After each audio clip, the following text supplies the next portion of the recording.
Assalamualaikum warahmatullahi wabarakatuh, mahasiswa dan mahasiswi yang Bu Aris banggakan dan sayangi. Pada kesempatan kali ini kita akan belajar mengenai mata kuliah konsep dasar keperawatan dengan pokok bahasan Sistem Kesehatan Nasional atau yang dinamakan dengan SKN. Yang mendasari dari SKN ini adalah dasar hukumnya yaitu Keputusan Menteri Kesehatan nomor 131 garing Menkes garing SK garing 2 tahun 2004 tentang Sistem Kesehatan Nasional tanggal 10 Februari 2004. Kemudian sebagai dasar hukum yang lain adalah mengganti Keputusan Menteri Kesehatan yang lama, yaitu Keputusan Menteri Kesehatan nomor 99A garing Menkes garing SK garing 3 garing 1982 tentang berlakunya SKN. Sebagai pengertian dari SKN di sini bahwa yang namanya SKN adalah suatu tatanan yang menghimpun berbagai upaya bangsa Indonesia secara terpadu dan saling mendukung guna menjamin derajat kesehatan yang setinggi-tingginya sebagai perwujudan kesejahteraan umum seperti dimaksud dalam pembukaan Undang-Undang Dasar 1945. Jadi di sini SKN itu adalah diharapkan nantinya upaya-upaya yang ada dari bangsa kita itu nantinya akan mewujudkan suatu derajat kesehatan dan terwujudnya kesejahteraan bagi masyarakat Indonesia. Sebagai landasan dari SKN, ini ada landasan ideal dan landasan konstitusional. Landasan idealnya meliputi Pancasila, sedangkan untuk landasan konstitusionalnya adalah Undang-Undang Dasar 1945, khususnya adalah pada pasal 28A, pasal 28B ayat 2, pasal 28C ayat 1, pasal 28H ayat 1, pasal 28H ayat 3, dan pasal 34 ayat 2 dan ayat 3.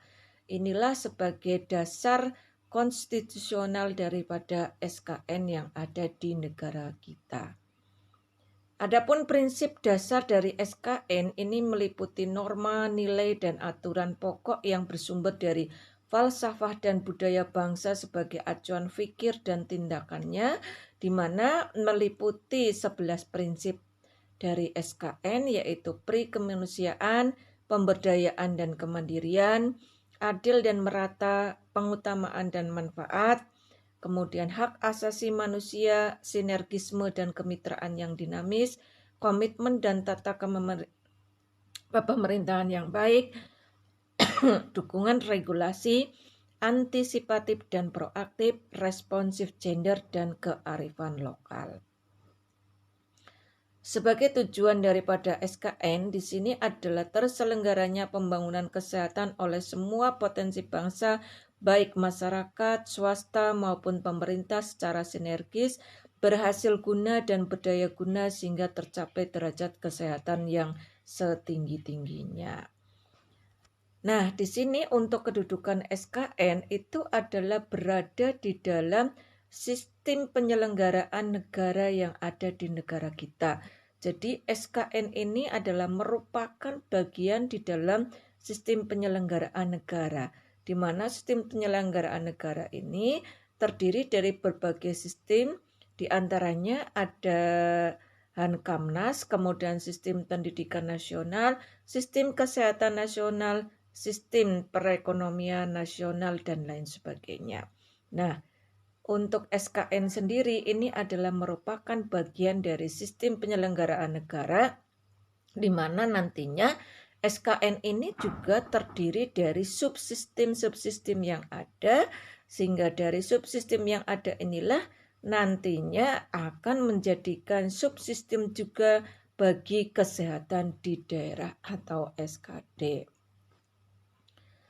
Subsistem upaya kesehatan. Nah, ini adalah merupakan suatu tatanan yang menghimpun berbagai upaya kesehatan masyarakat atau UKM dan upaya kesehatan perorangan atau UKP secara terpadu dan saling mendukung guna menjamin tercapainya derajat kesehatan masyarakat yang setinggi-tingginya.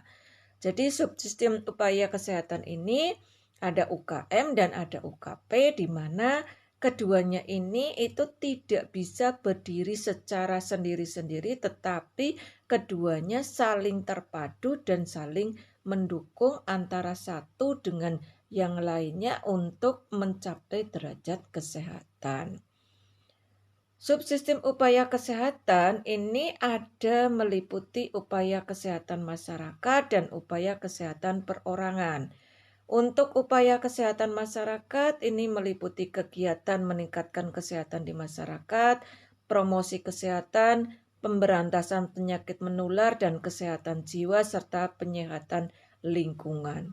Sedangkan upaya kesehatan perorangan ini meliputi kegiatan meningkatkan dan memulihkan kesehatan perorangan, promosi kesehatan, pengobatan rawat jalan, pengobatan rawat inap, serta pemulihan kecacatan perorangan.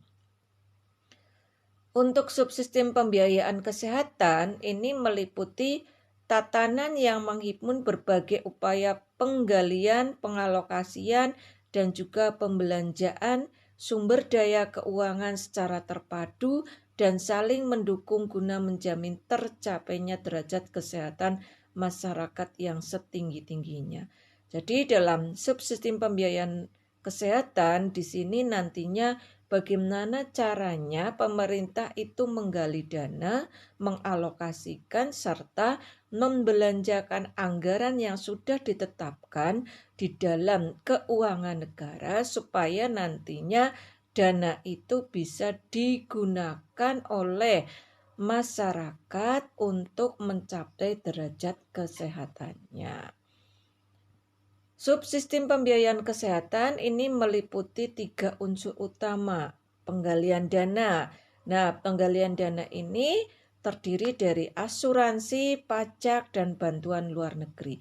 Jadi dana-dana yang ada nanti bisa diperoleh dengan adanya asuransi oleh warga masyarakat yang ada, kemudian pajak yang diberikan oleh masyarakat, serta bantuan luar negeri. Inilah dana-dana yang nantinya akan terkumpul oleh pemerintah yang nantinya akan dialokasikan dan juga dibelanjakan terhadap kebutuhan-kebutuhan terutama adalah terkait dengan pelayanan kesehatan masyarakat. Untuk subsistem sumber daya manusia kesehatan ini meliputi tatanan yang menghimpun berbagai upaya perencanaan, pendidikan dan pelatihan serta pendayagunaan tenaga kesehatan secara terpadu dan saling mendukung guna mencapai derajat kesehatan masyarakat yang setinggi-tingginya. Subsistem SDM kesehatan ini adalah berupa tenaga kesehatan, di mana semua orang yang bekerja aktif dan profesional di bidang kesehatan, baik yang memiliki pendidikan formal kesehatan maupun yang tidak, yang untuk jenis tertentu memerlukan kewenangan dalam melakukan upaya kesehatan.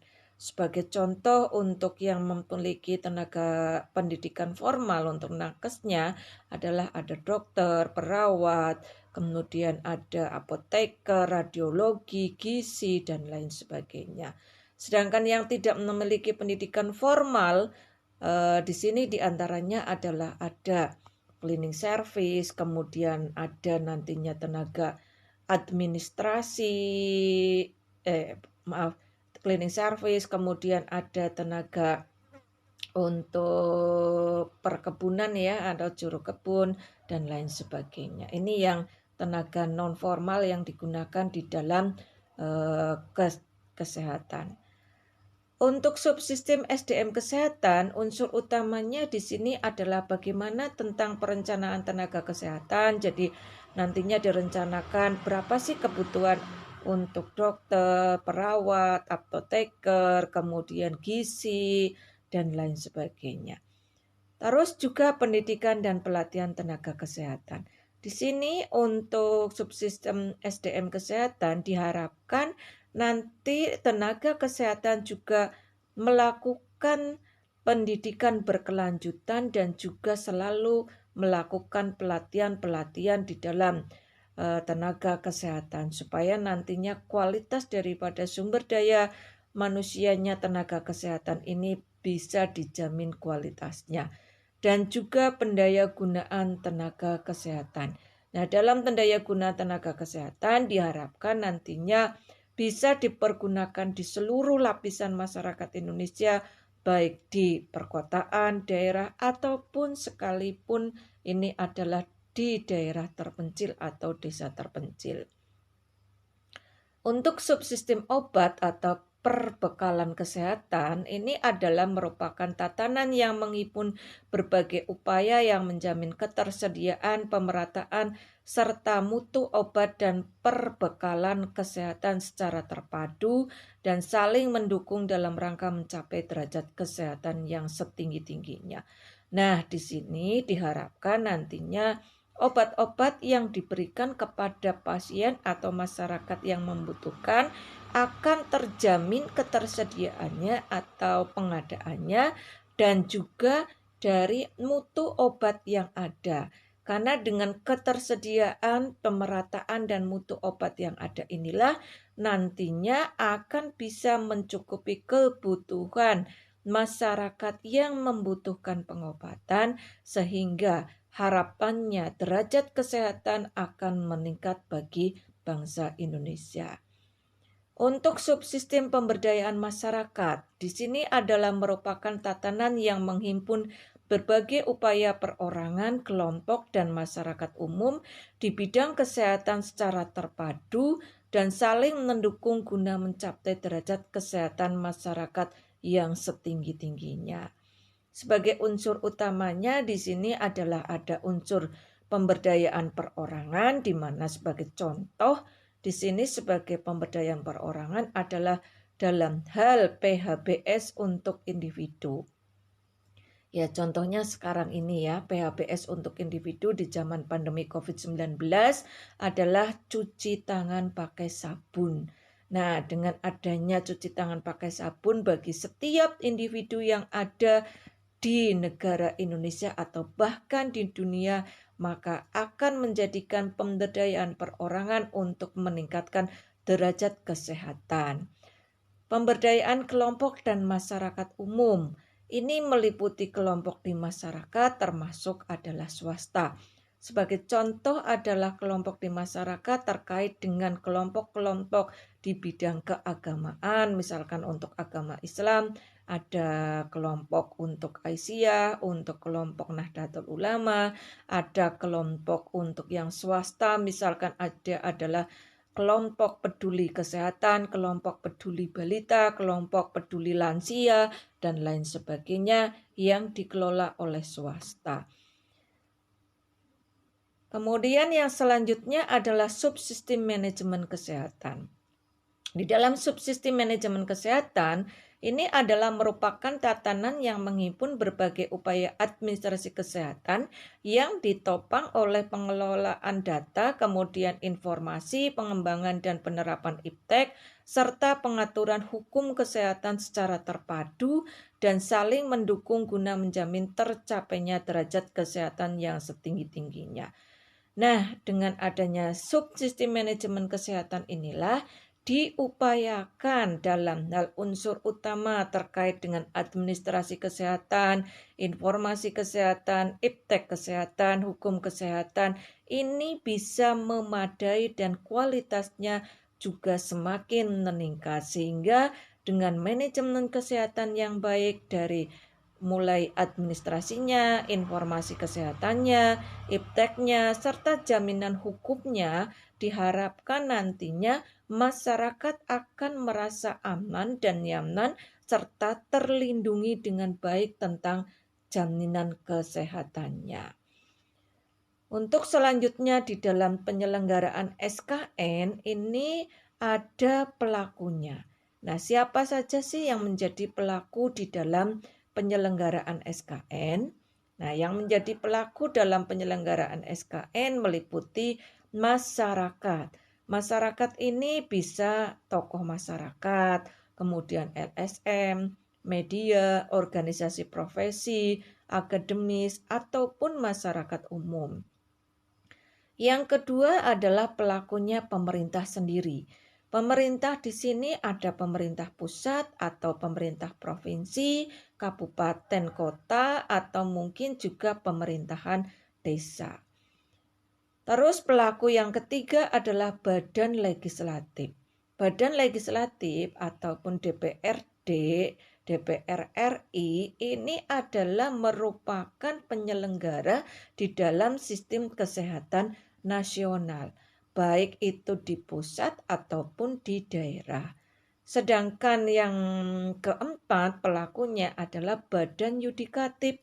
Badan yudikatif ini adalah yang mempunyai kewenangan di dalam menegakkan hukum dan juga peraturan-peraturan. Dengan adanya hukum dan peraturan yang ada, maka apabila terjadi suatu kesalahan, malpraktek, atau mungkin ada yang membutuhkan bantuan-bantuan hukum, itu akan terwadai di dalam badan yudikatif ini.